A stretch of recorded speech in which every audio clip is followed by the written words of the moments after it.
All right, so let's talk about the story of Jesus. What if I told you it doesn't start in a manger, but at the very dawn of creation? The Gospel of John kicks off with one of the boldest, most mind-bending claims ever made, and we're about to unpack it layer by powerful layer. So imagine this. You're out in the desert, and this wild-looking prophet named John the Baptist points at someone and says this. It was a complete theological bombshell. For everyone listening, it was a shocking, almost bizarre statement. And to really get why, we need to rewind way, way back, before the beginning.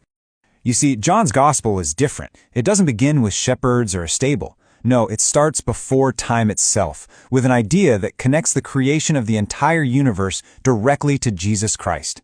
Sound familiar? Yeah, that parallel is absolutely on purpose. John is deliberately echoing the very first words of the Bible to make this jaw-dropping claim.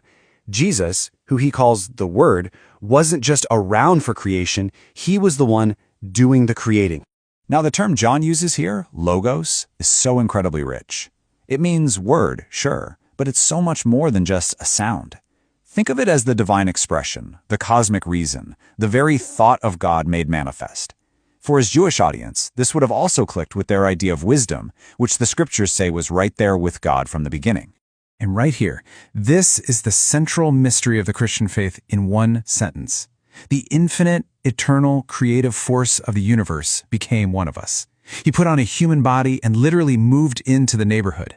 This is the ultimate kabod, the weight of God's glory, his very presence arriving on earth.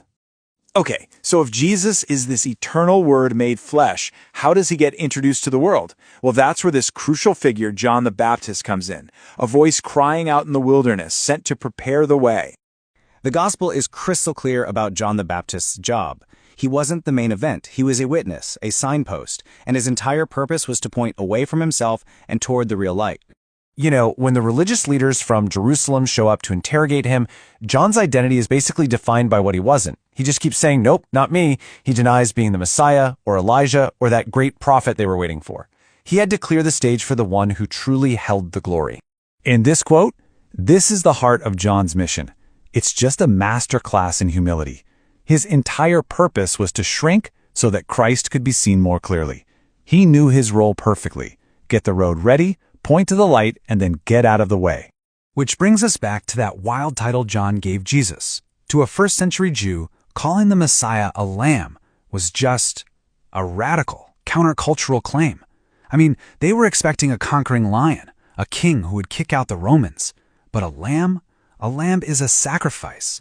The most obvious connection they would have made was to the Passover,